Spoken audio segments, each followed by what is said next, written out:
Hello everyone, JEE mains 2025 over हो चुका है और उसके लिए जो रोड मैप दिया था उसको फॉलो करके बहुत सारे स्टूडेंट्स ने बहुत ही अच्छा परफॉर्म किया है। So now it's time for JEE advance 2025 जो कि है हमारा 18 मई को संडे के दिन। नाउ सबसे पहले ये डर हटाते हैं दिमाग से कि बहुत ज्यादा डिफिकल्ट होगा, बहुत ज्यादा कंपटीशन होगा।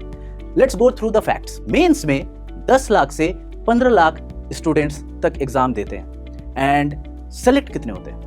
2.5 लाख। केवल 2.5 लाख स्टूडेंट्स एडवांस के लिए एलिजिबल होते हैं, वो एडवांस देते हैं। अब इन 2.5 लाख में एग्जाम देने कितने पहुंचते हैं? केवल 1.5 लाख। सो 1.5 लाख एग्जाम देते हैं। अब इसमें से सीरियस कितने हैं? ऐसे कितने हैं जो एकदम एडवांस के लिए काफी जी जान से प्रैक्टिस करके बैठे हैं? मुश्किल से 80,000। और इस 80,000 स्टूडेंट्स में सिलेक्शन कितने का होता है? 48,000। लास्ट ईयर 48,000 प्लस की रैंक्स अलोकेट करी गई थी। सो हमें जो सीरियस स्टूडेंट्स हैं उनमें टॉप 50% में रहना है। So now I believe you should feel confident और स्ट्रैटेजी के थ्रू हम इस चीज को बहुत ही आसानी से अचीव करेंगे। Now let's talk about ranks. Dear students, JEE advance में अंडर 1000 रैंक लाने के लिए तुम्हें 60% प्लस मार्क्स चाहिए। That's it. 80% 90% नहीं चाहिए। केवल 60% स्कोर करके तुम 1000 के अंदर रैंक ला सकते हो। 50% स्कोर करके 3000 के अंदर रैंक ला सकते हो और केवल 45% प्लस स्कोर करने पर you will be having under 5000 rank. और ये स्कोर का जो एवरेज मैं बता रहा हूं, this is based on the previous years, 2022 के पेपर को एक्सक्लूड करके, क्योंकि वो बहुत ही अच्छा खासा टफ आया था। Next we need to understand कि पेपर का कैटेगराइजेशन कैसे होता है। क्या सारे के सारे पेपर के क्वेश्चंस टफ होते हैं और इजी और मॉडरेट में भी आते हैं? डियर स्टूडेंट्स, अगर तुम ध्यान दो तो हमारे पास जो जेई एडवांस का पेपर आता है उसके अंदर 25 से 30% क्वेश्चंस इजी कैटेगरी के होते हैं। सिमिलरली अगर हम बात करें मॉडरेट की तो 45 से 50% क्वेश्चंस मॉडरेट लेवल के आते हैं। यानी कि भाई एक huge chunk of question percentage और ह्यूज चंक ऑफ पेपर जो हमें चाहिए, हम टॉप 5000 लाना चाह रहे हैं, उसके लिए मुझे 45% स्कोर चाहिए। वो easy and moderate level questions को सॉल्व करके अचीव किया जा सकता है। सो अगेन एक कॉन्फिडेंस बिल्डअप होना चाहिए तुम्हारे अंदर कि yes I can score to the dream rank. So let's start with the strategies and their reasoning. भाई सबसे पहला है टाइम। किस ड्यूरेशन में आपको पढ़ना है, किस ड्यूरेशन में क्वेश्चन सॉल्व करना है। हम उसी ड्यूरेशन में क्वेश्चन सॉल्व करेंगे, उसी में ज्यादा प्रैक्टिस करेंगे जब रिक्वायर्ड है। दैट मींस एग्जाम होने वाला है 9 बजे से 12 बजे तक और 2:30 बजे से 5:30 बजे शाम तक। इसका मतलब हमारी जो भी प्रिपरेशन होनी है, जो भी स्टडी की एक्टिविटी होनी है, प्रॉब्लम सॉल्विंग करनी है, क्वेश्चन सॉल्व करने हैं, प्रॉब्लम्स के एनालाइज करना है, वो सारे इसी टाइम फ्रेम में मेजरली चाहिए ताकि हमारा ब्रेन उस तरह से ट्रेन हो सके कि हम एग्जाम वाले दिन भी इस ड्यूरेशन में मैक्सिमम एफिशिएंसी दे सके। Next factor, mastery is not required. You should be good with basics. भाई जितने भी क्वेश्चंस आते हैं वो सारे के सारे बेसिक्स से ही स्टार्ट होते हैं।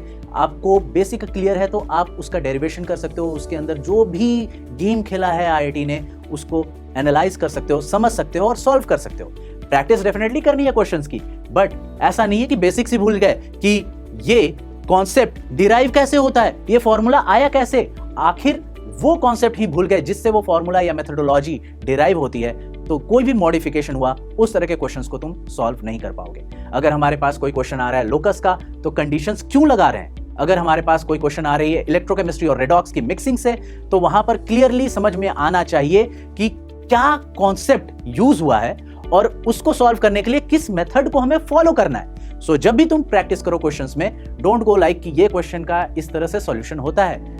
थिंक ये अप्रोच क्यों लगाया, आखिर इस सॉल्यूशन के लिए यही मेथोडोलॉजी क्यों यूज करी है, and that is very important. Next point you have to keep in mind कि भाई 45% मार्क्स के साथ यू कैन बी अंडर 5000।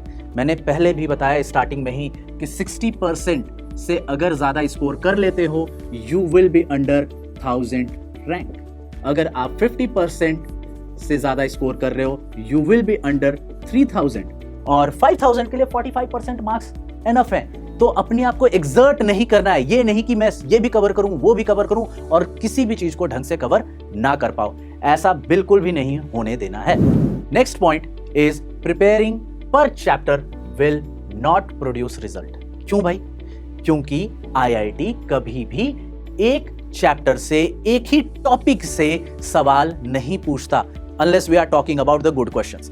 कुछ इजी क्वेश्चंस होते ही हैं जो 20 से 25% थे हमारे, उसमें एक कॉन्सेप्ट पे सवाल आ सकते हैं, बट जितने भी मॉडरेट लेवल क्वेश्चंस होंगे या एडवांस लेवल क्वेश्चंस होंगे जो टफ वाले आएंगे, उसमें कॉन्सेप्ट्स मिक्स्ड होते ही होते हैं। या तो कैलकुलेशन काफी टफ होगी या कॉन्सेप्ट की मिक्सिंग होगी। इसका मतलब we should be good with basics of every single chapter जो इंपॉर्टेंट है। यानी कि अगेन इंपॉर्टेंट चैप्टर्स कौन से हैं ये भी जानना बहुत ज्यादा इंपॉर्टेंट है। कुछ ऐसे भी चैप्टर्स हैं जिनको अगर तुम कवर अप करते हो, यू विल बी सीइंग कि पेपर के अंदर 50% क्वेश्चंस उन्हीं टॉपिक से आ रहे हैं। सो अगर उन चैप्टर्स में तुम वीक हो, you need to give extra attention to them. फिलहाल ये चीज बिल्कुल दिमाग में रखना कि बस एक chapter, 2 chapter, 3 chapter cover up करके नहीं करना है। हमें प्रैक्टिस एग्जाम्स देने हैं, मॉक टेस्ट देना है और उसके बेसिस पर ये चीज समझना है कि 2 कॉन्सेप्ट्स के मिक्सिंग से जो क्वेश्चंस बनते हैं उनको अप्रोच कैसे करना है। क्योंकि एक बार तुम समझ गए कि किन क्वेश्चंस को अप्रोच करने का रीजन क्या है, इसको इसी मेथड से क्यों सॉल्व किया, दूसरे से क्यों नहीं किया, अगर ये चीजें तुम ध्यान दे पाए, then you will be able to solve every kind of problem. So here is the chapters list. इन चैप्टर से काफी ज्यादा क्वेश्चंस हमें मिले हैं हर साल। These are the concept chapters जिनसे सवाल आए ही आए हैं। फिजिक्स में इलेक्ट्रोस्टैट से काफी सवाल आते हैं, लेकिन बात क्या है कि ये थोड़ा सा फ्लक्चुएटिंग है। कभी 13% आ जाते हैं, कभी 3% आते हैं, बट आते जरूर हैं। ऑप्टिक्स मेंस में भी इंपॉर्टेंट था, एडवांस में भी है। मॉडर्न फिजिक्स हर साल सवाल आता है। रिजिड बॉडी डायनेमिक्स, इसके साथ सेंटर ऑफ मास भी ऐड कर लेना। सो सेंटर ऑफ मास के साथ ये अपना काफी ज्यादा इंपॉर्टेंट चैप्टर होता है, इस पर भी सवाल आता ही आता है। केटीजी एंड थर्मोडायनेमिक्स, मेंस में भी बताया था कि थर्मोडायनेमिक्स बहुत ज्यादा इंपॉर्टेंट है। क्यों? क्योंकि ये फिजिक्स में भी है, केमिस्ट्री में भी है। और अगर तुम देखो तो यस, केमिस्ट्री के अंदर भी thermodynamics is among the chapters जो हर साल आते हैं। इनके कॉन्सेप्ट्स ऐसा नहीं है कि डायरेक्टली आएंगे, मिक्स होकर आएंगे, बट आएंगे जरूर। इनको जरूरत से ज्यादा अटेंशन भी दे दोगे तो कोई नुकसान नहीं। लेकिन अगेन जरूरत से ज्यादा देना ही क्यों है, हमें तो टारगेट ही है अंडर 1000 रैंक लाना है, उसके लिए 60% स्कोर करना है। मैथ्स की अगर मैं बात करूं तो मैट्रिसेस एंड डिटरमिनेंट, जो कि कॉमन है मेंस के साथ, एडवांस में भी है। मेंस में तुमने इसको अच्छे से प्रिपेयर किया था, तो अब बाकी चैप्टर्स पे प्रिपरेशन टाइम दे दो जहां पे थोड़ी बहुत प्रॉब्लम है। Probability, complex numbers, vector 3D and definite integration, these are again important chapters for maths.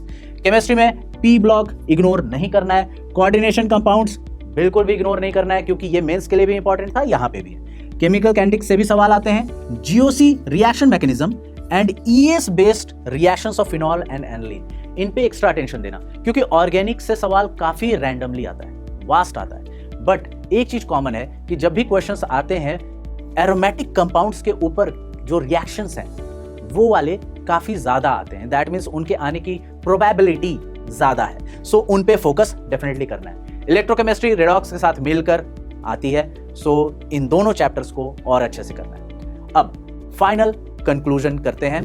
हमारे पास 35 डेज, इन 35 दिनों में पूरी जी जान से प्रिपरेशन करनी है।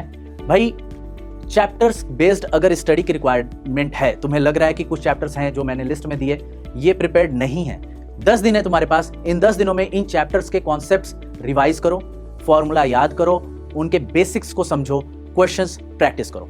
10 दिन बाद टारगेट रखो कि डेली 2 पेपर तुम्हें एडवांस के देने हैं। उन दोनों पेपर में जो भी गलतियां हुई, जो भी मिस्टेक्स हुए, जिन कॉन्सेप्ट्स को तुम भूल गए उस एग्जाम ड्यूरेशन में, उनको वापस से रिवाइज करना है, सेम डे उनको याद करना है। अगर उनके बेसिस पे कुछ क्वेश्चंस हैं तुम्हारे पास तो उनको सॉल्व करना है। इन सब चीजों को बिल्कुल भी इग्नोर नहीं करना है। टेस्ट कब दोगे? वही ड्यूरेशन 9 to 12 एंड 2:30 to 5:30, ये तुम्हारा फिक्स्ड ड्यूरेशन होगा टेस्ट देने के लिए। जो भी प्रैक्टिस पेपर करते हो उनकी एनालिसिस जरूर करना है, उसमें जो भी लगे कि गलतियां हो रही हैं उनको याद करना है, सिली मिस्टेक्स याद करनी है, उनको इग्नोर नहीं करोगे, एंड कैलकुलेटर यूज नहीं करोगे। एग्जाम के टाइम में तुम्हें कैलकुलेटर नहीं मिलने वाला, यहां पर तुम्हें प्रैक्टिस करने के टाइम पे भी कैलकुलेटर यूज नहीं करना है, नहीं तो एग्जाम में कैलकुलेशन नहीं कर पाओगे, बहुत प्रॉब्लम होगी। वहां पे तुम्हें पता होगा कि कैसे करना है, ये सवाल ऐसे ऐसे चलेगा, लेकिन तुम उसको सॉल्व नहीं कर पाओगे, टाइम ज्यादा लगेगा, टाइम वेस्ट होगा। सो पता चला कि पूरा का पूरा 1 घंटा तुमने केमिस्ट्री को दिया, फिजिक्स में 1.5 घंटे लग गए। ये नहीं चलेगा। तुम्हें टारगेट करना है कि केमिस्ट्री 45 मिनट्स के अंदर हो, फिजिक्स 1 आवर के अंदर हो, एंड मैथ्स भी टारगेट करना है कि 1 घंटे में हो, ताकि जो एक्स्ट्रा टाइम बचे उसमें तुम रिवाइज कर सको। जिन क्वेश्चंस को तुमने छोड़ा है, जहां पर ऐसा है कि थोड़ी सी मेहनत कर देंगे तो शायद वो सही हो जाए, उन क्वेश्चंस को वापस से विजिट करना है। So this was all the guidance for JEE advance 2025 for you to follow. So JEE advance हमारी 18 मई को है, याद रखना है, संडे है, 9 बजे रिपोर्टिंग टाइम नहीं होगा, 9 बजे से एग्जाम स्टार्ट हो रहा है। सो अपना एडमिट कार्ड चेक करो, रिपोर्टिंग टाइम क्या है, be there before the reporting time, late मत होना, ऐसा ना हो कि लेट हो गए पूरा साल बर्बाद हो जाएगा। सो बिना डरे, be confident, follow the rules, follow the guidance जो मैंने तुम्हें दी, and all the very best.